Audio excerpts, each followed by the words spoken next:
Oke, welcome to Jastro Market Channel. Sudah ngopi belum? Kita ngopi dulu. Mantap kopi hitam. Di video kali ini, kita akan membuat konten mendengarkan ceramah dari salah satu kiai yang bagi saya itu cukup banyak ilmunya. Beliau adalah Kiai Haji Baharudin Nur Salim, atau yang biasa kita sebut dengan Gus Bahak. Siapalah yang nggak kenal Gus Bahak gitu ya. Orang yang mempunyai ilmu ahli kitab, ahli Quran, pengetahuannya luas gitu. Saya tertarik dengan Gus Bahak. Yang pertama yaitu tadi, pengetahuan tentang Al-Quran dan kitabnya itu sangat luas.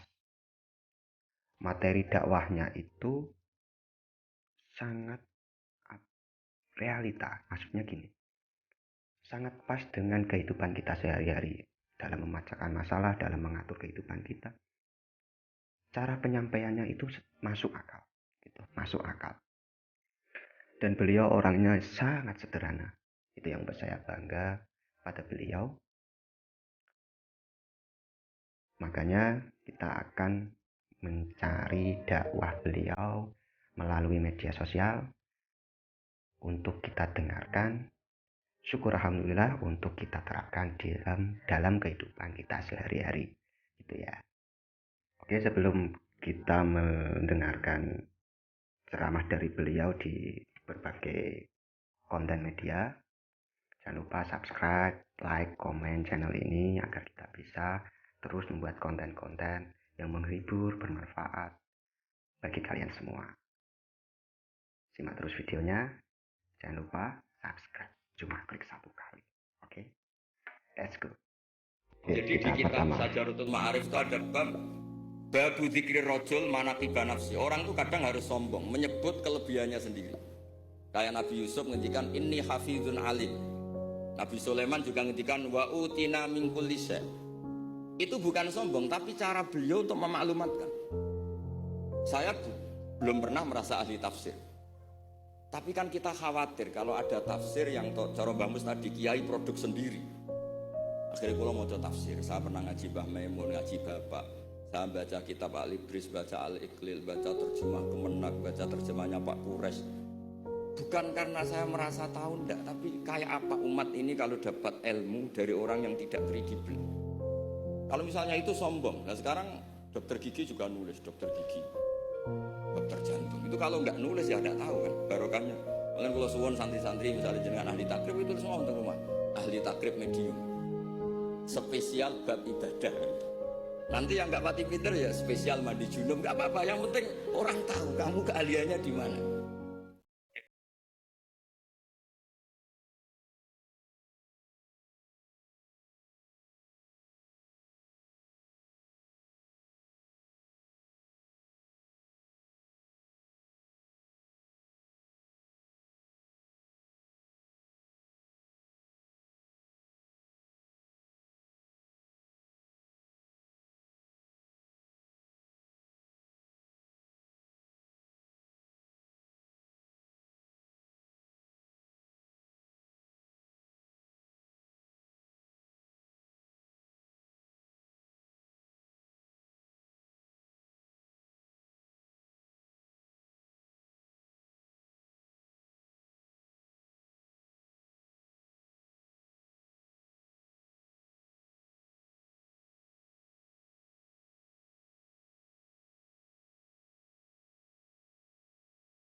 Oke, kita ke video selanjutnya ya.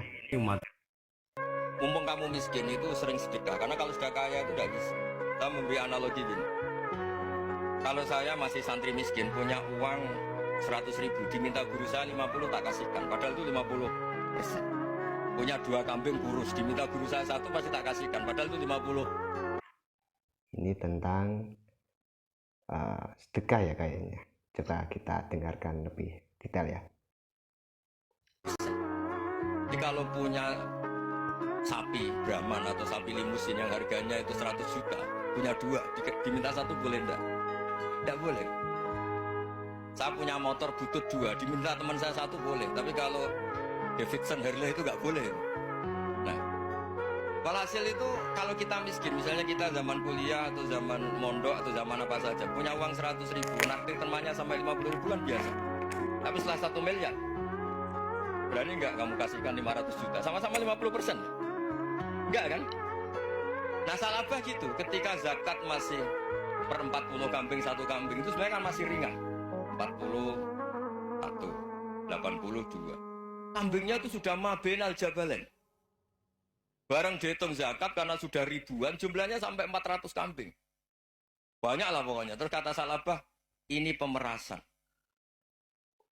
Karena jumlahnya besar.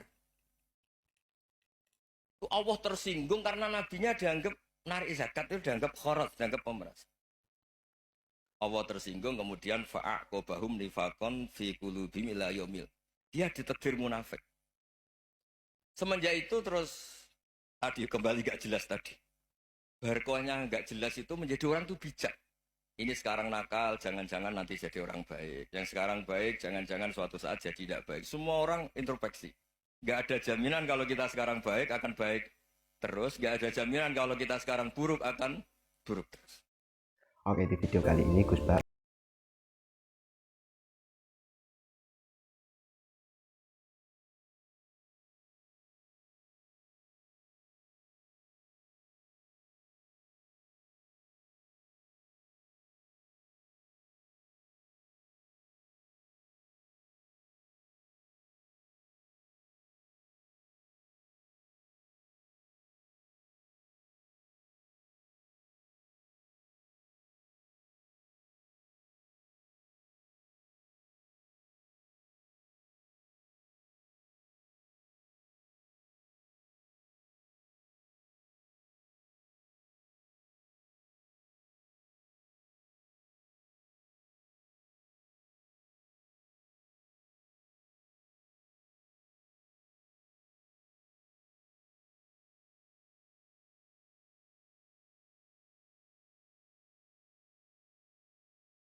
Saya itu gak pernah loh takut mati meskipun saya masih muda. Karena saya bayangkan mati itu ya baik-baik.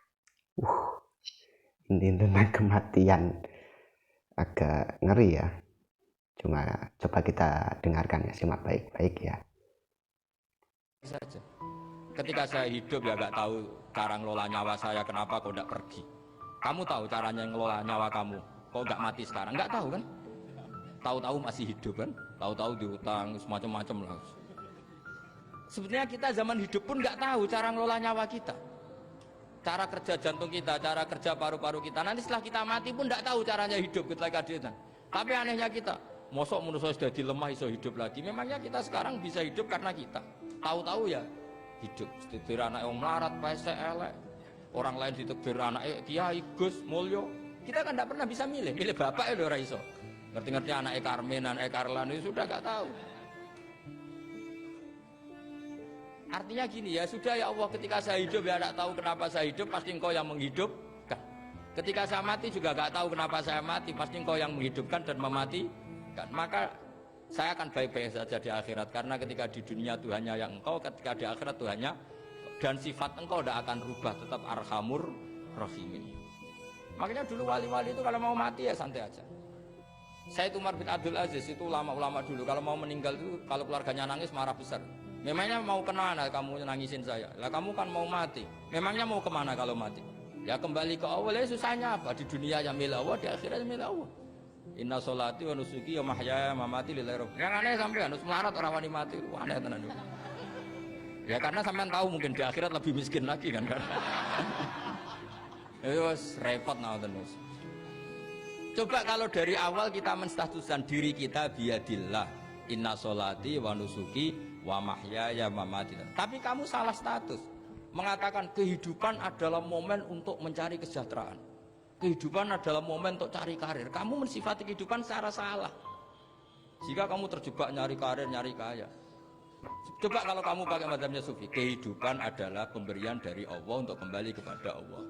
Kematian ya seperti itu. Akhirnya ya santai saja. Inna sholati wa nusuki wa mahyaya wa mamati lillahi rabbil alamin.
Saya ini pengagum teori ikhlas. Ikhlas lagi ya. Seru nih kayaknya. Kita coba dengarkan ceramahnya ya.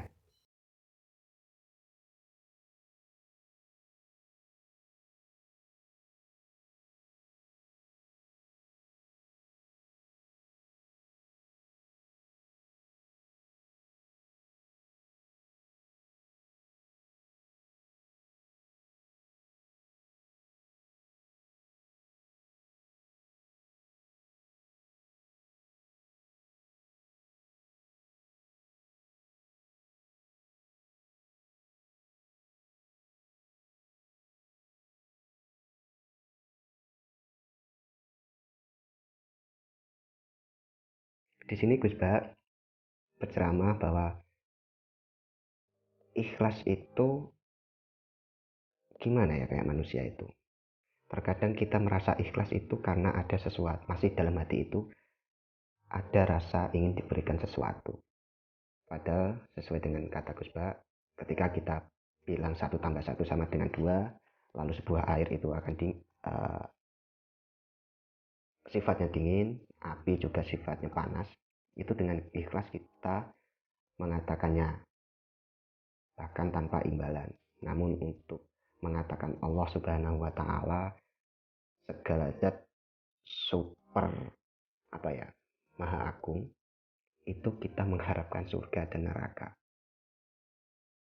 Ya mungkin ini ada suatu momen yang saya ingat di sebuah lagu, bagaimana kalau surga dan neraka itu tidak diciptakan.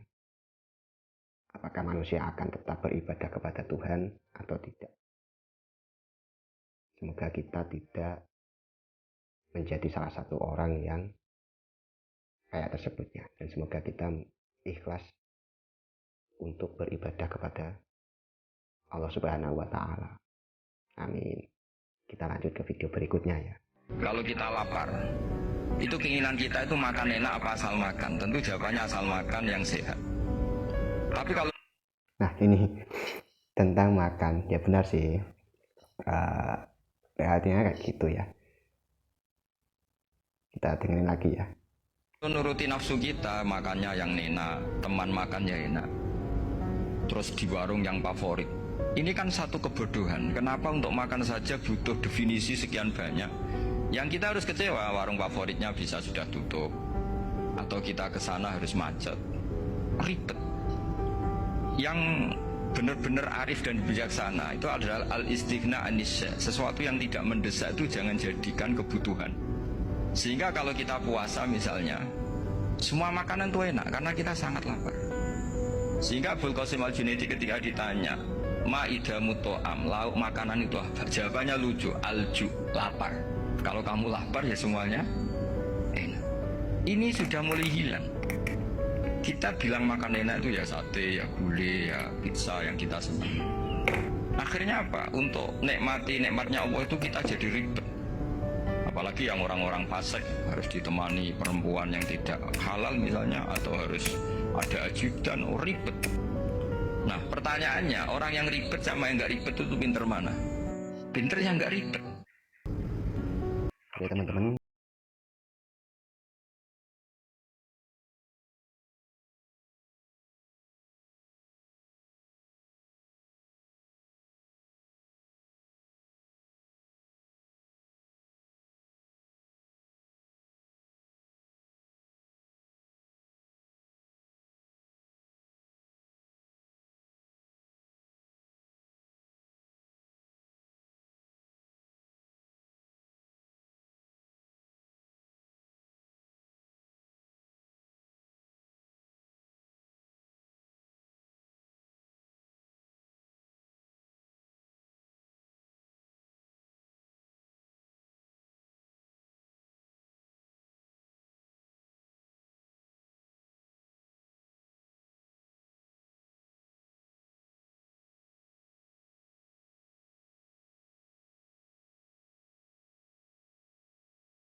lanjut videonya.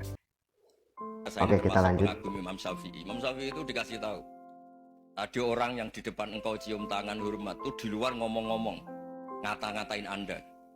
Imam Syafi'i tertawa-tawa sowan. Anda ini dikata-katain di luar kok tidak kamu anggap munafik malah tertawa. Berarti saya wibawa, di depan saya nggak berani. Dianggap enteng saja. Dibilangin, sebagian orang kampung sini nggak suka sama engkau. Baguslah, tidak akan pinjam uang sama saya. Di mana-mana orang pinjam minta tolong itu karena seneng. Kalau benci kan enggak. Intinya dianggap enteng saja. Yang terjadi di dunia itu semuanya dianggap enteng saja. Man asa ilaika faqat atlakoka. Yang berburuk sama kamu itu membebaskan kamu. Coba kalau akrab, titip. Ya misalnya akrab sama Pak Fajar, bilangkan ke Pak Rektor, sangkat atau jadi guru tetap atau apa, kan ribet. Kalau tidak cocok kan nggak minta apa. Makanya hati-hati Pak Rektor sama yang akrab-akrab. Itu dulu saya juga nggak paham. Di antara wasiat Bapak yang sering diulang-ulang tuh itu. Nah, suatu saat kamu jadi kiai, ngelola orang nggak seneng tuh gampang. Sudah, situ orang lain. Tapi kalau ngelola orang nggak orang seneng tuh repot. Mintanya aneh-aneh. 100.000 aja minta surga. Hanya teman tenis saja minta naik jabatan. Intinya itu ya sudahlah dikelola. Yang seneng ya berkah, mungkin teman berjuang, teman diskusi. Yang nggak seneng ya berkah, karena ini tidak minta macam-macam, enggak. Nah itu namanya diroya. Diroya itu satu kajian keilmuan yang menjadikan kita ini nyaman dengan riwayat-riwayat, panduan-panduan dari Rasulullah Shallallahu Alaihi Wasallam. Kayak tadi, kenapa sih tentang baik sama tetangga, baik sama tamu, hitung-hitungannya tuh mangkana yu'minu billahi wal yaumil.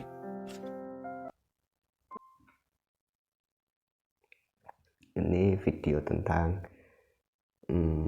kisahnya Imam Syafi'i, sehingga kita bisa menerapkan dalam kehidupan kita sehari-hari bagaimana dengan orang yang membenci kita. Oke, kita lanjut ya. Orang yang taunya nikmat hanya kopi dengan nikmat yang banyak, pinter mana? Oh, ini tentang nikmat dari Tuhan lagi ya. Orang yang banyak kebutuhan itu sebetulnya banyak kebodohannya karena menggantungkan kebahagiaannya dengan banyak.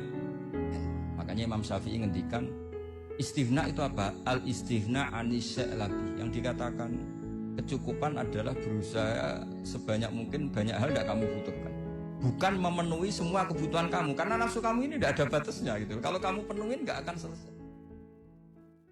Oke, di video kali ini Gus Bah bertausiah tentang apa sih itu orang kaya. Orang kaya yang sesungguhnya adalah orang yang merasa cukup atas nikmat yang diberikan Allah Subhanahu wa Ta'ala, gitu ya. Namun terkadang manusia itu mempunyai tolak ukur bahwa kebahagiaan seseorang itu ketika kita mempunyai rumah mewah, mobil mewah, terus uang banyak, kayak gitu. Itu nafsu kita, dimana ketika kita menuruti nafsu kita itu nggak akan selesai ya teman-teman. Punya mobil satu ingin mobil lagi dua, mempunyai uang 100.000 ingin menambah lagi 200.000, dan itu nggak akan habis ketika kita akan terus mengejar hawa nafsu. Dan Gus Bah di sini mewanti-wanti kita, nikmat yang sesungguhnya adalah ketika kamu merasa cukup atas rizki yang diberikan Allah Subhanahu wa Ta'ala, gitu ya.